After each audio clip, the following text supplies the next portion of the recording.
Во присуство на бројни уметници и гости, синоќа во Битола за прв пат се одржа тетовска вечер. Организаторите истакнаа дека долгогодишната идеја да се одржи една средба од ваков вид, на која покрај дружбата, гостите меѓу кои воедно имаше и битолчани, имаа можност да се запознаат со тетовската култура и традиција, конечно дојде до својата реализација. Се надеваме дека ова вечер ќе закорени вечерва и ќе премине во традиција, бидејќи овој град брои многу тетовчани, многу кои за жалете на многу тетовчани Битола им е втор дом од 2001-та, а има и неколку кои што и претходно Битола ја одлучиле да им биде втор дом. Така да се надевам дека ова вечер ќе ни прерасне во традиција и секоја година ќе се организираме повторно. Покрај останатите уметници кои се представија синоќа, свој перформанс имаа и културно-уметничкото друштво Кирил Пејчиновиќ од село Теарце. Голема чест и задоволство ни е што денеска еве за прв пат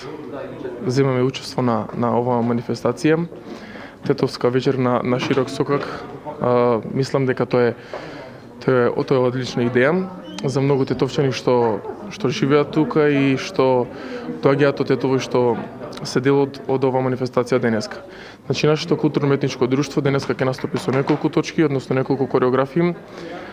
Благодарност до организаторите, благодарност за тоа што не повика да бидеме дел од оваа прва свечана манифестација, можам слободно да наречам. Се надевам дека долги години ќе се организира и ќе бидеме дел од оваа тетовска вечер на широк сокак. Тетовската вечер на широк сокак се организираше во пресрет на 19 ноември, односно денот на ослободувањето на Тетово.